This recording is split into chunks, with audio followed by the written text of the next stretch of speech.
Hey now everybody, this your favorite fat man, Big TJ, bringing you some love on a beautiful Sunday morning. And since I didn't give you my NFL diary this week, I thought it only appropriate for me to show you love and give you some predictions. Yep, you got time to make some changes on your fantasy football leagues as well as on your pick'ems. You might want to pay attention. Just saying. I just finished doing an episode of 3 Points the Hard Way where we talked about Ty Gurley and the NCAA, we talked about NBA contracts and Cuban, and we also talked about the state of the NFL, which is what I presented today. So, let's get some picks in. Say, hey. We've already seen the Thursday night game where we saw Indianapolis almost give the game back to Houston. We're not going to talk about that. Obviously, the game already happened. New England at the Bills. I like Buffalo in this game for this reason. I think that the Patriots defense is not everything that it once was, and I think that the combination of Jackson, Bryce Brown, as well as C.J. Spiller should be able to handle business. In regards to the Patriots offense, I think Buffalo has enough weapons to be able to compete, even though I'm pretty sure they'd much rather have Kiko Alonso to go into it. But I'm giving the win to Buffalo. Not doing the spread, just doing wins and losses. Next, we got Carolina and Cincinnati. It's kind of hard for me to go with Cincinnati considering the way that they straight got dusted by the Patriots last week. Also add to the fire that A.J. Green is down battling a toe injury. So do we know if he's going to play? Not yet. I'm pretty sure somebody will give me some confirmation a little bit later. But Carolina is fighting for their life right now. And for whatever reason, they beat Chicago last week. I can't say that they don't have what it takes because Cam is fighting for that contract. So I'm going to show love to Carolina in this one. Now we got Pittsburgh at Cleveland. The beginning of the season, Pittsburgh and Cleveland played, and everybody thought that it was going to be a runaway for Pittsburgh to win because Brian Hoyer was the starting quarterback. Well, if you watched that game, you saw Cleveland come back from like 21 points down. It's like Cleveland's got a history of coming back from like 21 points down. Except for today, I don't think they're going to come back from 21 points down. I think they're going to be winning the game. Yes, I said it. Cleveland will win the game. In Cleveland, dog pound going crazy. Shouts to the Browns. Next, we got Denver at the Jets. If you really need analysis on this game for me, then you are not an NFL fan. You should slap yourself in the face and ask your mom why you're not smart. Denver gets the win. Detroit at Minnesota. We got some stuff going on in Minnesota in regards to the quarterback situation. Teddy B, their first-round draft pick, gets his first start a couple weeks ago and handles business, puts up major points, major coin. Adrian Peterson's down and will likely be down for the remainder of the season as far as the Vikings are concerned. So, what do I have to look forward to as far as Minnesota? Not a lot. But what I will say is Detroit, with or without Calvin Johnson, does still have weapons that they can get involved. So on that one, I got Detroit going into Minnesota, playing outside and getting the win. The Packers at the Dolphins. I've been one to say that the shelf life for the Packers is growing thin. Literally. The Packers is a perishable item. It has an expiration date. I can't take the Packers to a canned food drive and think that they're going to accept it because it has an expiration date. It's like a gallon of milk. It's going to expire next Tuesday. Drink it now. But when facing the Miami Dolphins, I have to go with the Packers because I don't know. I really don't know. You know what?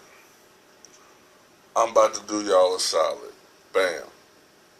Doing a switcheroo.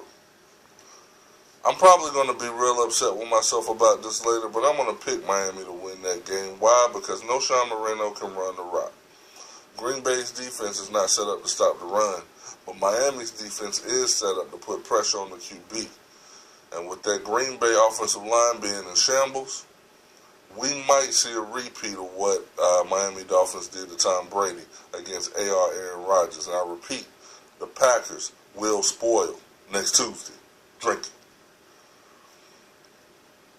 Jaguars at the Titans. Who cares, man? Who cares? The Jaguars haven't won a game all season. So I'm going to pick the Titans to win the game because they better win the game. If they lose, it's because they go on winless for Winston. That's a thing, people. Hashtag winless for Winston. Trademark. TJ Johnson Incorporated. Baltimore Ravens at the Tampa Bay Buccaneers. No disrespect to you, Lovey, but they gave you the job knowing that y'all were going to suck this year. Tampa Bay gets the loss. San Diego at Oakland, that's another one. A zero-win team coming in against a team that's hot. I'm talking about San Diego being a hot team, and even though they don't have Ryan Matthews right now, doesn't matter. Phillip Rivers is playing well enough to get them the victory. Holla at your boy. Chicago at Atlanta. Now, if you ask one of my business partners talking about Mr. Controversial Raphael Haynes, he will tell you that Chicago has what it takes to handle business. And I agree, they do. But, one, Atlanta's playing at home. And everybody knows that the fan base in Atlanta is just like the one that see it. No, Atlanta fans suck. They don't support. But they're still at home, though, right? I mean, that's got to count for something. They're indoors. Atlanta still doesn't necessarily play well at home. I mean, I guess the one good thing they got going for him is Devin Hester's playing against his old team, and he might get to... No. Historically, players playing against their old team don't necessarily do well until this season when Steve Smith got his rocks off against Carolina. I got Chicago getting the win, bouncing back from a horrible loss to the Panthers. Dallas Cowboys at the Seattle Seahawks. I'll make this quick. I got Seattle getting the win over Dallas because Dallas is having to go to Seattle. And Tony Romo, I can already see him putting his hands up to his ears, trying to hear. That Seattle fan base, the 12th man, does not want to go on YouTube for losing to Tony Romo. Not going to happen. Washington Redskins at Arizona Cardinals. This is a joke. Cousins is like my third or fourth cousin now. He's not that great. And they will lose the game to Arizona, regardless of whether Drew Stanton, Carson Palmer, Tim Tebow, Vince Young. Doesn't matter who's at the QB for Arizona. Cardinals get the win. New York Giants at my Philadelphia Eagles. And when I say my, I know I don't own them. Stop being racist. I know I don't own the Eagles, but they're my team. It's my team. I got the flag over there. And I got them getting a win. The Giants have shown that they're starting to get some grasp of this West Coast offense, but I think Philly is going to actually be able to do something because Shady McCoy will have a much better game this week. And lastly, the Monday night game, San Francisco 49ers versus the St. Louis Rams. It's kind of hard to pull for St. Louis in this game, even though St. Louis has always came to play whenever they play San Francisco. And if you look at the record of St. Louis versus San Francisco over the past couple of years, it's actually one that benefits the Rams. But the quarterback situation, as far as Austin Davis is concerned, is a laugh. I like Zach Stacy for the Rams, but I like the 49ers rushing defense a little bit better. Offensively for San Francisco, I'm not sold on Cap, but nobody wants to hear me talk about Cap anymore. I'm just going to give the win to San Francisco and say, hey, look, I missed my diary this week and I apologize. But you can follow me on Twitter at BigTJ2020. I got more stuff to give you all week. Let's go. It's football Sunday.